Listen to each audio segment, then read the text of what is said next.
In this video, I'm going to show you how to insulate your outside AC line.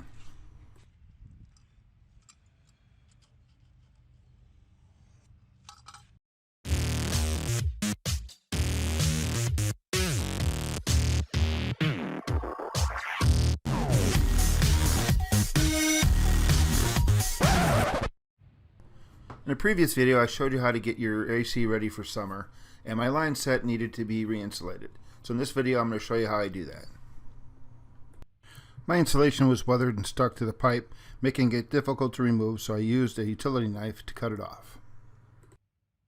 If you have to do something like this, be sure not to push the razor blade too hard. You don't want to cut the copper pipe.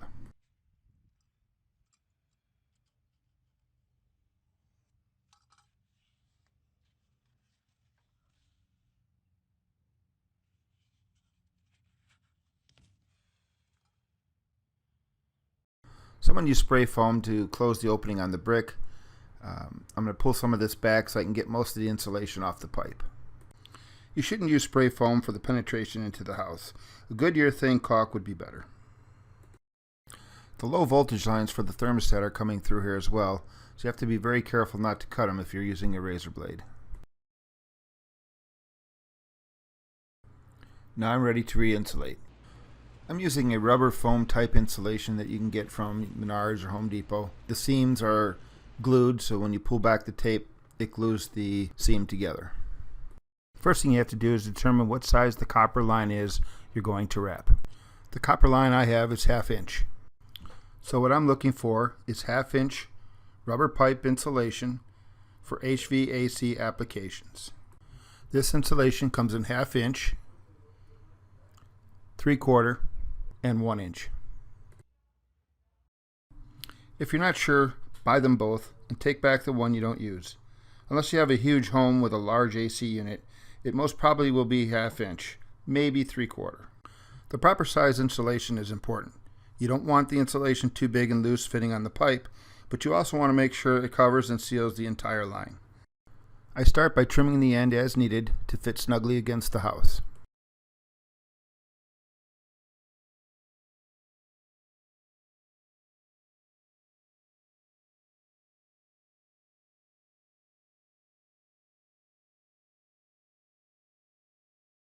I make sure I don't stretch the rubber insulation when marking it for the length cut.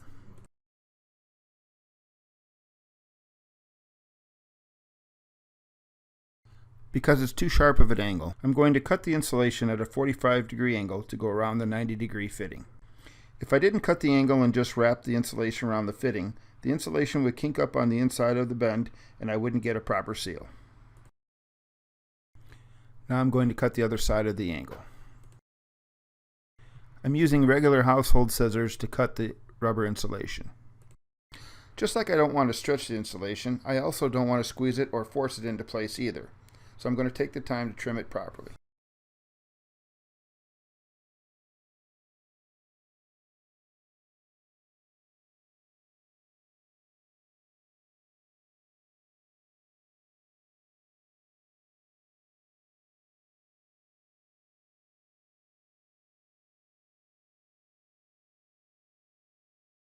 Just a little bit more ought to do it.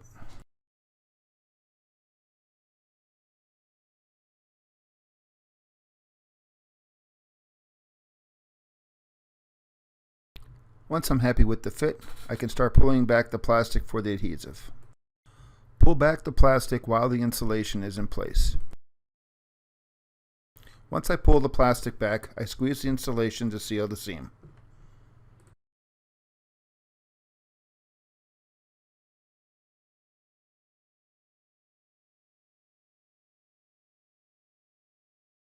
I have some last minute trimming to do before I seal the long piece into place.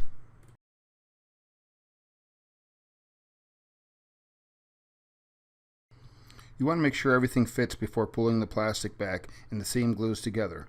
If you have to pull it apart, you will no longer have self-adhesive edges.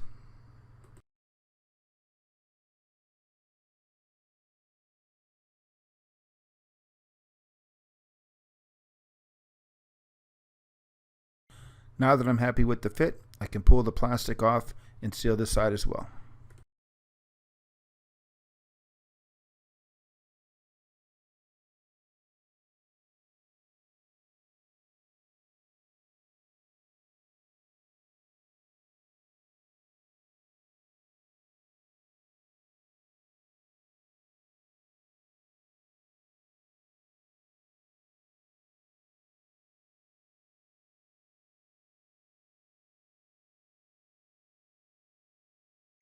Now I'm just making sure it's all sealed properly.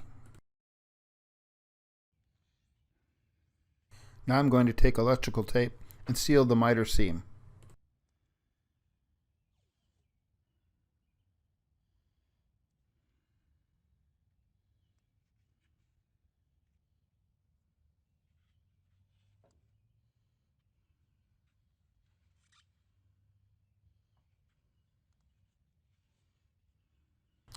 I make sure I don't pull the tape too tight so I don't squeeze the insulation.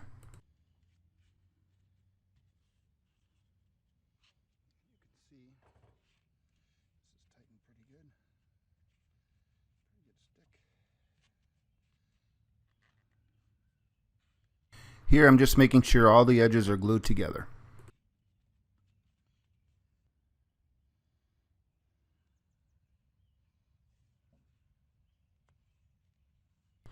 I wrap the insulation in several areas for a little insurance so the seams don't come apart later.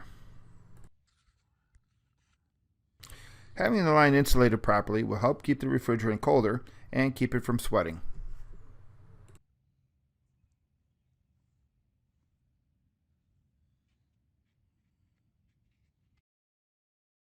You can see here the old insulation was dry rotted and not serving its purpose anymore. Changing the insulation on your line set is just one of the ways you can keep your AC running cold. And you can do it yourself. I hope this video helped. Don't forget to subscribe and give a thumbs up. Click the bell icon to get notified whenever I post a new video. Also, visit me on Facebook. Until next time, thank you for watching.